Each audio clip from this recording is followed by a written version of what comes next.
In the early 2000s, Dodge were seeing massive success with their Dodge Vipers that came equipped with a 8.3-liter V10 engine, putting out 500 horsepower. But of course, this much power was going to cost you a heavy penny, as the starting MSRP on one of these bad boys was around $80,000, and that's before these crazy inflations, meaning unless you had a lot of money to spend on a car, you just wouldn't be able to afford one of these Vipers. Dodge, understanding this, got right to work trying to build a more affordable sports car for their lineup, and lucky for them, they announced that they wouldn't be producing a 2007 Viper model, so they could focus on improving that engine, meaning there was going to be a 1-year gap to announce a more affordable car before the Viper hit the market all over again. The engineers at Dodge came out with this one-of-a-kind concept car called the Dodge Demon in 2007 that showcased a convertible coupe finished in a yellow paint, meant to compete against other sports cars at the time such as the Saturn Sky or the Mazda Miata. Compete it did, as this car was equipped with a 2.4 liter producing 172 horsepower and 165 pound-feet of torque, while weighing only around 2,600 pounds, allowing this car to do the 0 to 60 miles per hour in 7.1 seconds, alongside a top speed of over 130 miles per hour.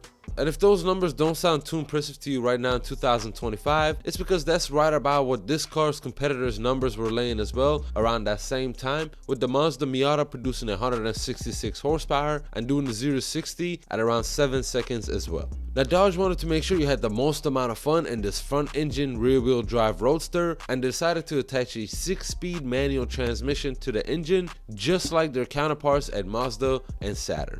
On the exterior of the car, you were of course greeted with this yellow goldish color that I'm not necessarily a fan of, alongside these chrome 19-inch wheels, giving this car a neat for speedy look. And on the interior of the car, you had these Alcantara and suede seats that kind of look like the ones you'll find in the SRT8 car at the time. Plus, you got this early 2000s bulky look on the interior that you could also find on a Dodge Charger or even a Chrysler 300 at the same time as well.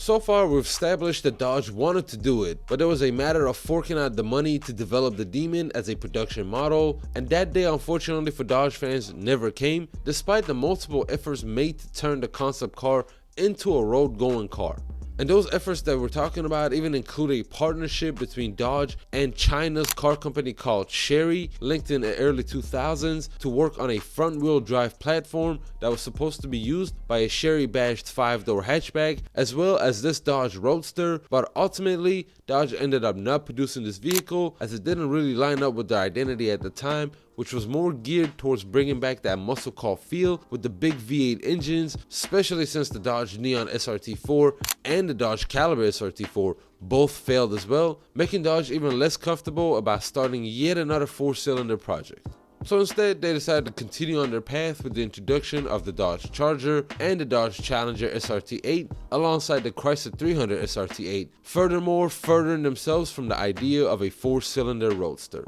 I have to say though, in all honesty, it sounds like it could have been a cool car, and I'm sure it would have definitely had its own audience, but what I want to know is if you would purchase one of these cars or a Mazda Miata.